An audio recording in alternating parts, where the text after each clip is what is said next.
começamos a nossa autonomia. E Portugal realmente começa a avançar. É daí então, a partir de 1640, que a dinastia dos Braganças começam aqui no Brasil.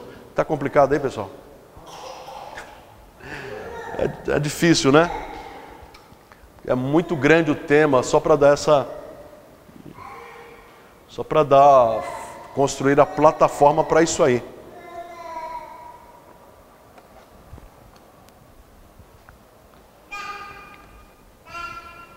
Bem,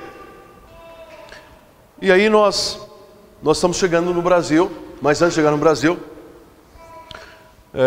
paramos ainda um pouquinho, só que no século XVIII em Portugal. No século XVIII em Portugal está um desastre, muito ruim, fraco, e nunca mais Portugal se levantou, né, da sua situação, como era Portugal antes do XVI, no começo ou no meio do XV. Portugal, no século XVIII, está tentando colocar a cabeça para fora do buraco para respirar, mas muito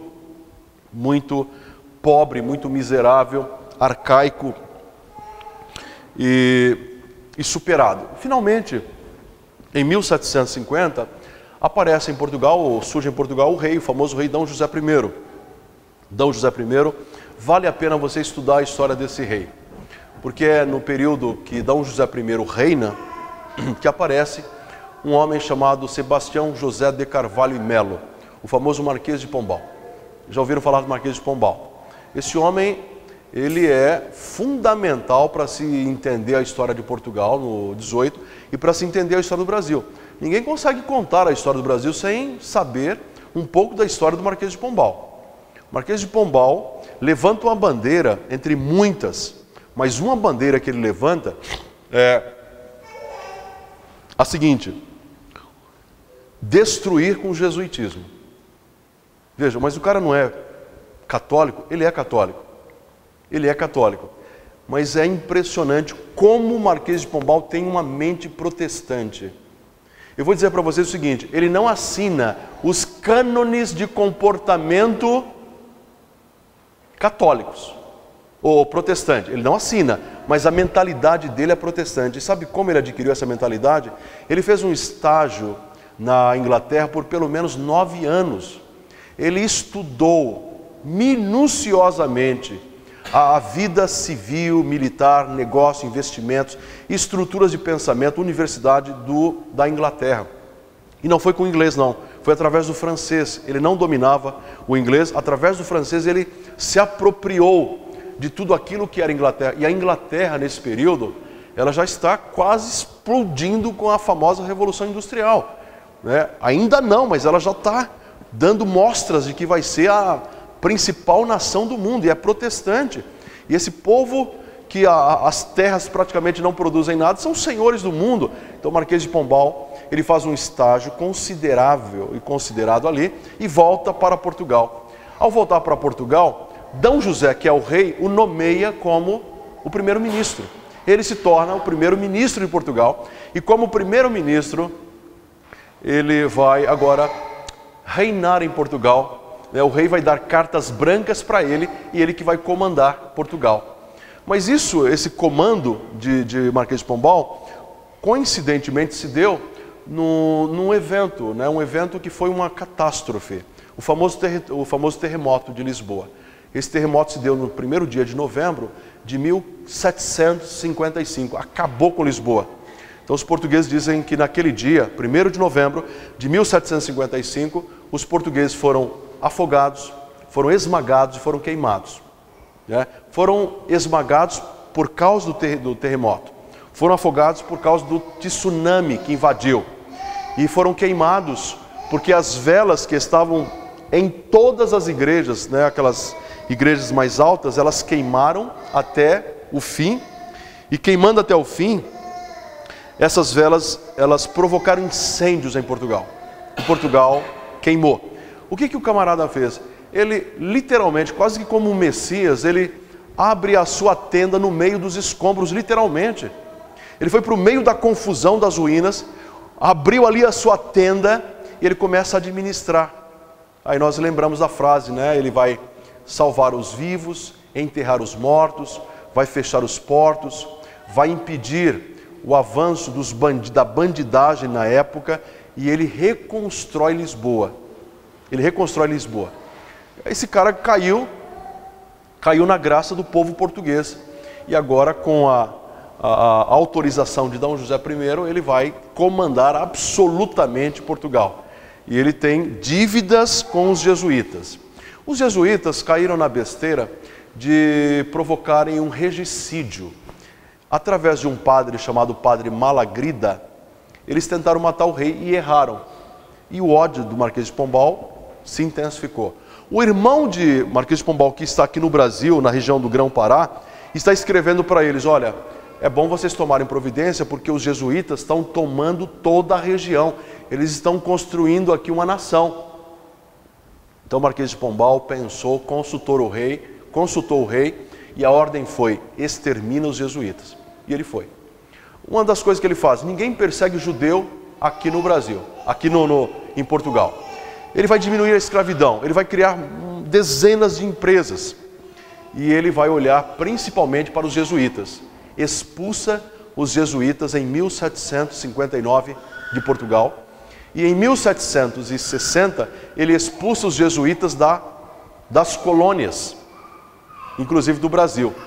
Inclusive quebrando com a dinastia jesuítica em cima da educação.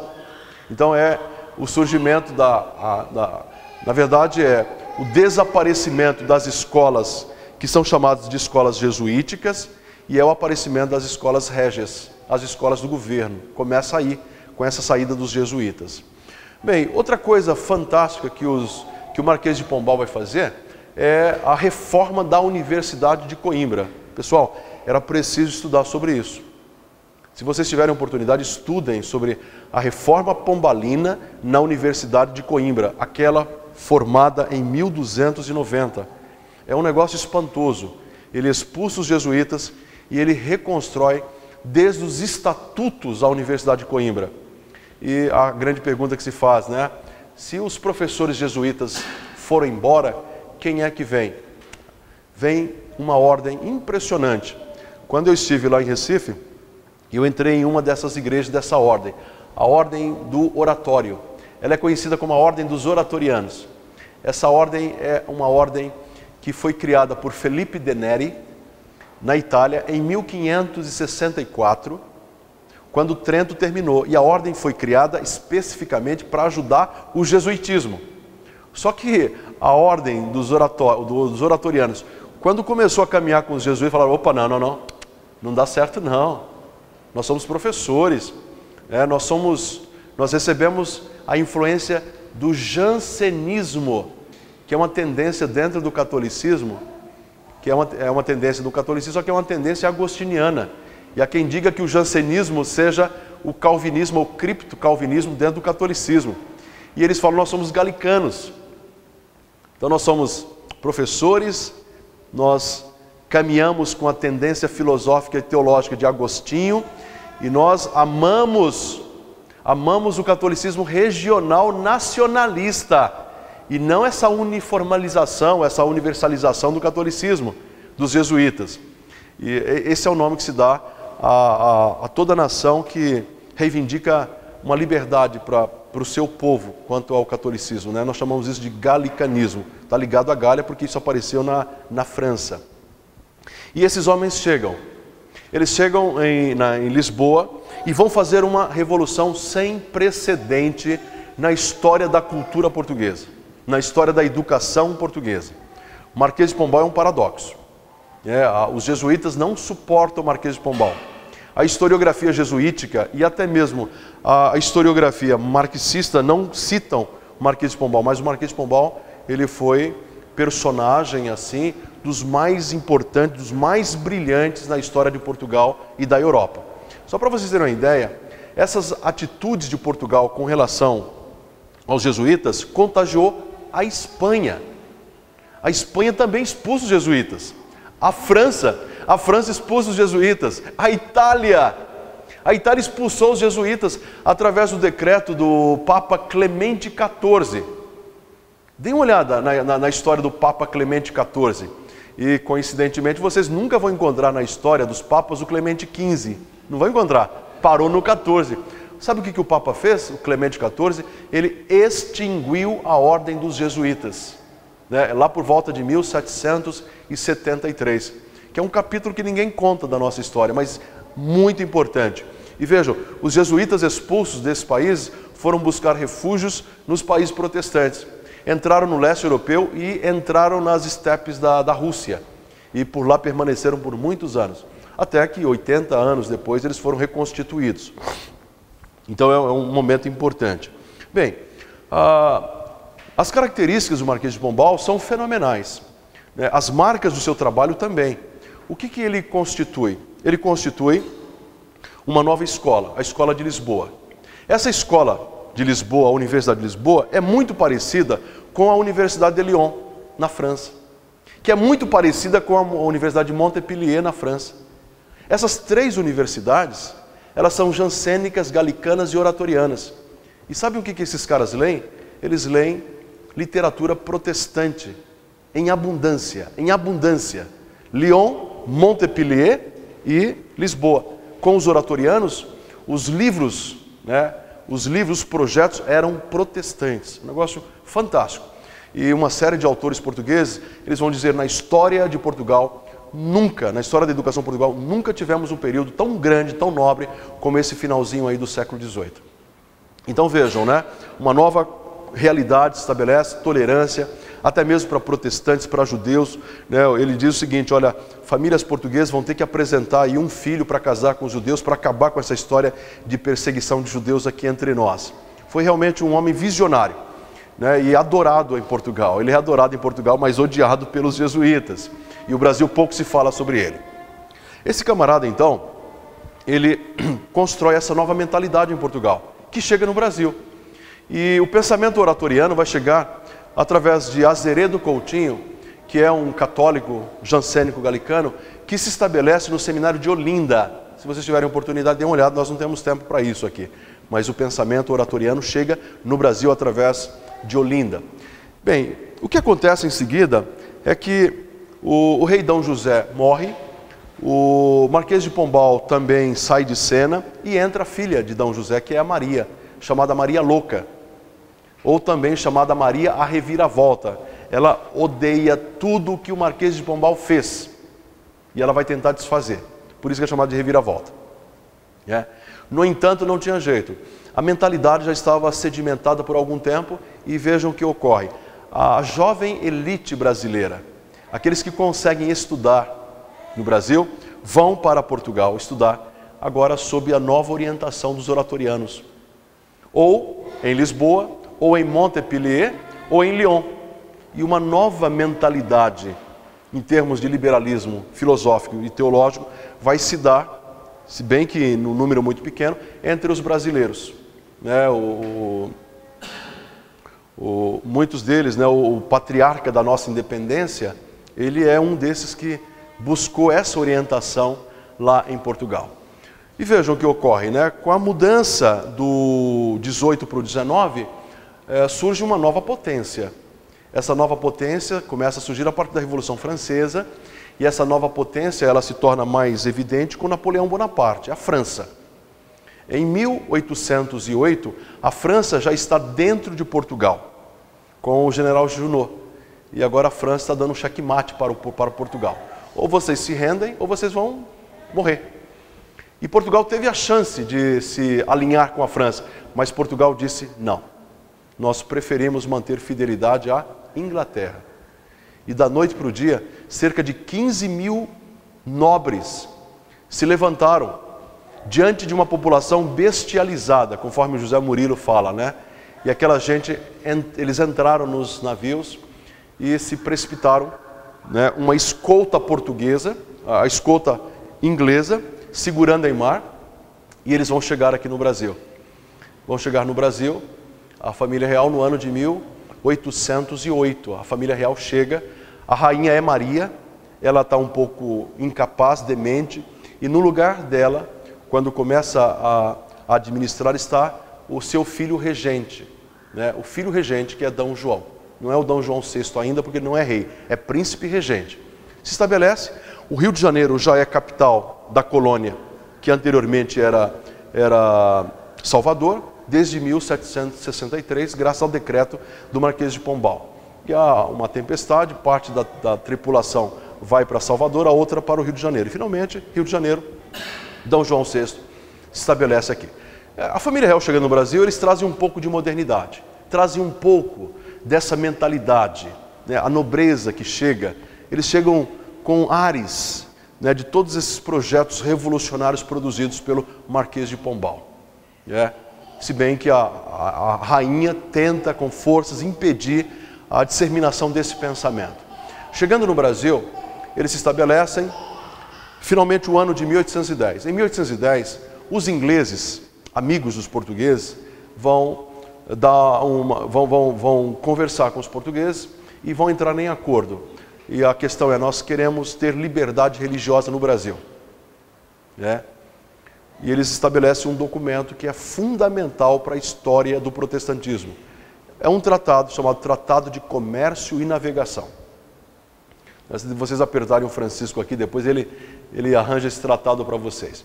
O Tratado de Comércio e Navegação é uma das coisas mais liberais, não teológica, do ponto de vista político para a época. Porque o tratado diz o seguinte, olha, os nobres portugueses afirmam e decretam que nenhum inglês, nem outro estrangeiro, será perseguido por sua religião no Brasil. Isso era fantástico. Isso é fruto do processo que está explodindo, que explodiu lá em Portugal, através do próprio Marquês de Pombal. E outra coisa, os nobres brasileiros sabem que protestante é portador de germe de modernidade. Eles sabem disso, porque eles conhecem a Europa culta. E eles sabem que a Europa culta é a Europa protestante. É um negócio fantástico isso, né? E o documento diz, podem construir capelas. Podem adquirir o terreno e construir capelas, sem aparência de templo. Podem comprar terrenos para sepultar os seus mortos. Ninguém será perseguido pelas suas preferências religiosas. É um negócio impressionante porque em 1810 o sistema jurídico brasileiro protege a prática do culto acatólico no Brasil. Portanto, oficialmente não se persegue protestante no Brasil, como também não se persegue judeu nem islâmicos no Brasil, e até mesmo os espíritas que já estavam chegando. Esse documento é precioso, vocês teriam que ler. Bem, 5 anos se passaram, 1815. Agora sim, D. João Príncipe é sagrado no Brasil rei. Agora D. João VI, com o afastamento de Maria I. O Brasil torna-se reino, deixa de ser colônia. De 1815, o Brasil vai até 1822. Em 1822, a independência acontece. Em 1823, D. Pedro I, que é o autor da independência, ele exige uma constituição, porque o modelo de monarquia portuguesa vai ser repetido aqui no Brasil. O Brasil é uma monarquia, mas é uma monarquia constitucional. Se bem que essa Constituição, ela foi geralmente trabalhada pelo D. Pedro I, mas ela é constitucional. E lá estava o artigo 5º da Constituição. Esse artigo 5º é maravilhoso, porque ele diz o seguinte, olha, a religião católica continua como a religião oficial do Brasil. Porém, ninguém será perseguido e as religiões acatólicas serão permitidas no Brasil. Então, esse artigo da Constituição de 1824 é basilar. Então, vejam que não há nada assim de extraordinário, né? Não há um mar vermelho se abrindo para que o protestante... Não, é Deus realmente trabalhando através da história, das mentalidades, constituindo esses grandes acontecimentos, essas macroestruturas, a fim, né, de estabelecer, certamente, né, a presença dos protestantes aqui no Brasil. Então, essa Constituição, que é a primeira de 1824, ela dá garantias plenas para a prática do culto protestante, do estabelecimento do cemitério, do estabelecimento das igrejas aqui no Brasil. Isso é inquestionável. Bem, com essa Constituição em mãos, e um pouco antes dela, os suíços já chegaram em Nova Friburgo, construindo Nova Friburgo, em 1818. Em 1820, nós já temos alemães, o reverendo Sauerbrunn. Em 1824, ele traz uma população inteira da Alemanha para Nova Friburgo, e essa gente depois sai invadindo, a região de Manhuaçu, Carangola, ali, aquela Espírito Santo, Minas Gerais e até o sul do Brasil. Presença dos protestantes, nós chamamos étnicos ou protestantismo de imigração. Bem, finalmente, 1831, Dom Pedro I já está em Portugal, Dom Pedro I aqui, Dom Pedro IV lá, e aqui no Brasil Dom Pedro II ainda é menor de idade, e acontecem as regências. E um dos regentes, que é um camarada com a mente brilhante, é o padre Feijó, Regente Feijó. Regente Feijó é um homem liberal, ele é filho de padre, ele defende a quebra do celibato, ele defende um catolicismo nacional, ele defende a presença de moravianos para educar a população brasileira. É um outro personagem que vocês também devem estudar, o Regente Feijó. E na época do Regente Feijó chegam colportores, distribuidores de Bíblia, dois fantásticos, inclusive amigos do Feijó, Daniel Kidder e James Flatter. Kidder, metodista, e Flatter, presbiteriano. Esses homens deixaram uma obra aqui no Brasil maravilhosa e documentaram. Um documento que é fantástico deles é Reminiscências e Permanências de Minhas Viagens no Sul e no Norte do Brasil, que depois virou um outro livro chamado O Brasil e os Brasileiros, lido e publicado nos Estados Unidos.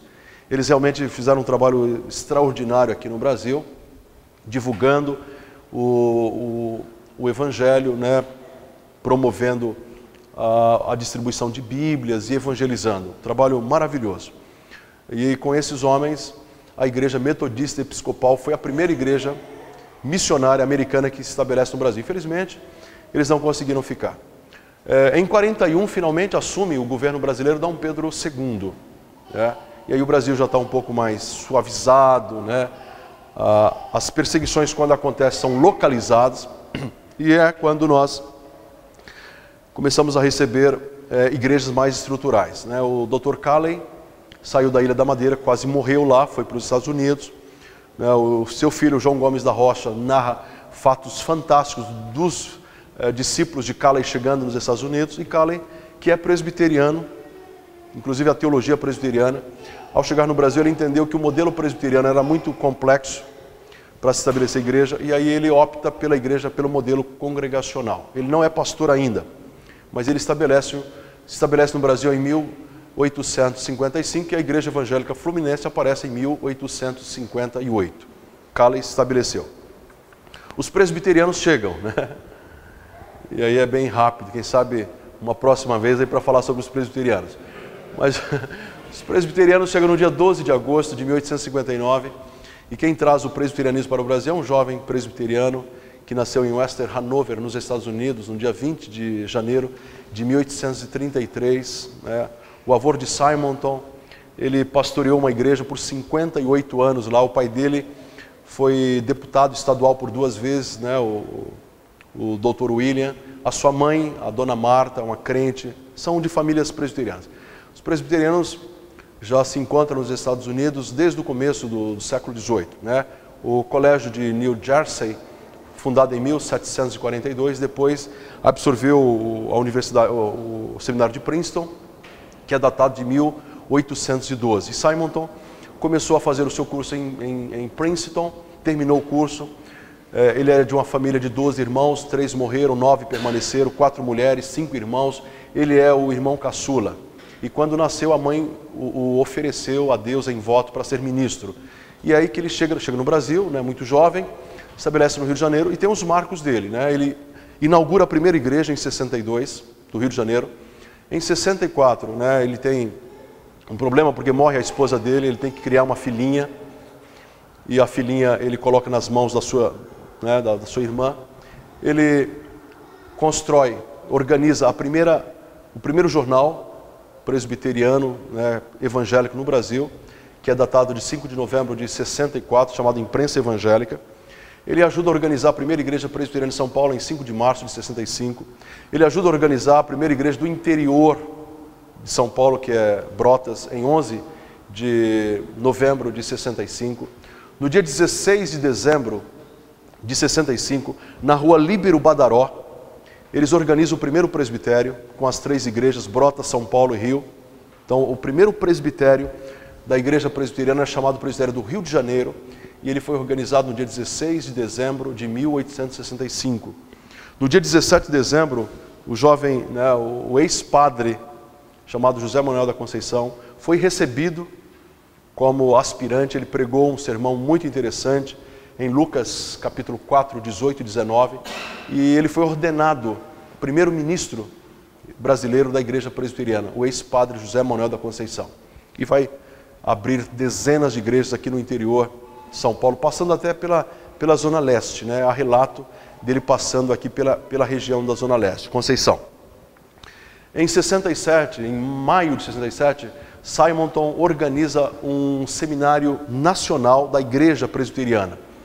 E nós tivemos nesse seminário 4 jovens, né? 3 portugueses e um brasileiro, né? O Modesto Perestrano Barros de Carvalhosa, é muito famoso, Miguel Gonçalves Torres, muito famoso, Antônio Bandeira Trajano, muito famoso, e Antônio Pedro de Cerqueira Leite, também muito famoso. No final do curso, só teve esses 4 meninos. Em 70, o seminário fechou as portas. Porque lá, né, quando o seminário foi aberto, em maio de 67, alguns meses depois, no dia 9 de dezembro de 67, Simonton morreu. Ele morreu em São Paulo, na rua Líbero Badaró também, né? E aí a igreja sentiu um pouquinho, tal, mas prosseguiu. A igreja prosseguiu, cresceu, né? O seminário fechou as portas. Aqui na Armênia, o reverendo George Whittenhill Chamberlain, ele iniciou o Mackenzie na sala da casa dele, a mulher dele, né, Mary Ann Esley Chamberlain, em 1870. E um ano antes disso, né, a igreja presbiteriana do sul dos Estados Unidos. Quem mandou o Simonton foi a igreja do norte, né, a agência missionária do Board de Nova York. Agora a igreja do sul, 10 anos depois que Simonton chegou no Brasil, mandou 2 missionários, o reverendo George Nash Morton e o reverendo Eduardo Lenny, que foram excepcionais desbravadores, principalmente desbravando o Nordeste e criando as principais igrejas do Nordeste. Então, as igrejas presbiterianas do Nordeste, elas existem graças ao trabalho da igreja do sul dos Estados Unidos e não propriamente da igreja que manda o reverendo Simon. Só que essas igrejas caminharam juntas, né, até que se fundiram no dia 6 de setembro de 1888. Constituiu-se o primeiro sínodo da igreja presbiteriana, em 1888. Em 1903, em 31 de julho de 1903, houve um problema. Um jovem brasileiro, Eduardo Carlos Pereira, mais alguns outros pastores, por uma série de questões, entre elas a maçonaria, eles resolveram sair da igreja presbiteriana e levaram a primeira igreja de São Paulo, constituindo a igreja presbiteriana independente do Brasil, 31 de julho de 1903. Em 1910, a igreja presbiteriana, com 2 sínodos, ela constitui a sua Assembleia Geral. E o primeiro moderador da Assembleia Geral foi o reverendo Álvaro Reis. A década de 20, a década de 30 é uma década de muita cooperação, né? O Congresso do Panamá. Em 1924, uma constituição da igreja foi reformulada, da nossa igreja, caminha até a década de 50. Na década de 50 nós temos um período muito grave na igreja, que é uma crise no seminário de Campinas, um dos maiores seminários da nossa igreja. E essa crise foi introduzida por um pastor americano, meio marxista, chamado Richard Shaw. Foi uma crise que durou quase 20 anos, desde 1950 até aproximadamente 1966. E nessa crise atuou, né, o reverendo José Borges dos Santos Júnior, foi pastor, foi o presidente da igreja até 58, ele vem de 54 até 58, de 58 até 62 ele foi o presidente da igreja. De 62 a 66 o reverendo Amantino Adorno Vassão. E aí, em 66, numa decisão, numa votação muito interessante, lá em Fortaleza, terra do nosso irmão aqui, o reverendo Boanerges Ribeiro, ele ganhou a eleição com 132 votos e tornou-se o moderador da igreja presbiteriana. A igreja presbiteriana, eu posso dizer para vocês, como uma nau, ela caminhava para um abismo. Caminhava para um abismo. A entrada desse homem foi providencial. E esse homem, naturalmente, com a orientação de Deus, ele fez com que a igreja desse uma guinada. Outras igrejas não, acompanharam e caíram no precipício. Mas a presbiteriana conseguiu dar a guinada. E esse pastor ficou de 66 até 70, de 70 até 74, de 74 até 78. Foi um dos períodos mais extraordinários de reestruturação, de organização e de teologia na igreja presbiteriana. Em 78 entrou um presbítero na igreja como presidente, o Dr. Paulo Breda, que ficou de 78 a 82, de 82 até 86. De 86 até 90, o reverendo Edésio Schecker, que foi pastor aqui na Penha. De 90 a 94, Edésio Schecker também. Só que houve um impeachment e ele teve que sair em 92. Ficou no lugar dele o reverendo Wilson de Souza Lopes. Depois de 94, o reverendo Guilhermino Cunha até 98. De 98, Guilhermino Cunha até 2002. Em 2002, no Rio de Janeiro, o reverendo Roberto Brasileiro ganhou a eleição, 2002 a 2006, ganhou 2006 a 2010, ganhou 2010 até 2014 e muito provavelmente vai ganhar agora de 2014 para 2018. Então, vejam que é uma estrutura muito simples, de todo esse processo que culmina com a história do presbiterianismo aqui no Brasil. Se tivéssemos que entrar em alguma dessas particularidades do presbiterianismo, aí, com todo respeito, teríamos que nos encontrar num outro encontro de Semana Teológica para trabalharmos com alguma especificidade de um desses temas que nós lançamos aqui. Mas, numa linha geral, é isso que eu tinha para trazer para vocês e agradeço pela atenção e pela presença. Ok?